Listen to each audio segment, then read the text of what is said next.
আসসালামু আলাইকুম আপুরা, কেমন আছো? এটা হচ্ছে একটা বেস্ট ফিডিং মায়েদের জন্য সুন্দর একটা চেনের ব্যবস্থা, তাই না? এটা আমাকে সাদিয়া আপু ছবি পাঠাইছো।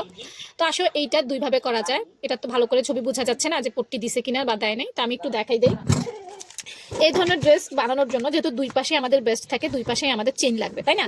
তাহলে তোমরা 6 ছাটটা ব্যবহার করবা। 6 ছাট, বুঝতে পেরেছো? আমরা 6 ছাট কামিজ শিখছি না, বা পারো না?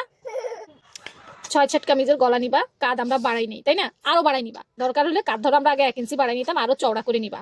এই কাঁধ লাইনটা চওড়া নিবা। তারপর আর বাকি হচ্ছে আমাদের মোহরা, পেট লাইন, পিট লাইন, যা দরকার একটা কামিজের তাই করবা।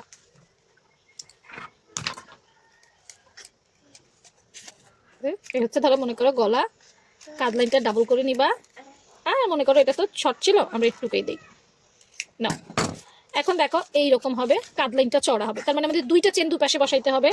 ধরো এইখানে একটা বসাইতে হবে, আবার এখানেও একটা বসাইতে হবে, তাই না? দুই পাশেই তো আমাদের ভেস্ট। ওকে, এই দুই পাশে বসাবা। তো 6 ছাটের মধ্যে এখানে কেটে ফেলবা, কেটে এটার মধ্যে চেন বসাবা। কথাটা বুঝছো? চেন বসাবা, এই পাশেও কেটে ফেলবা 6 ছাটের মতো, কেটে এখানে চেন বসাবা।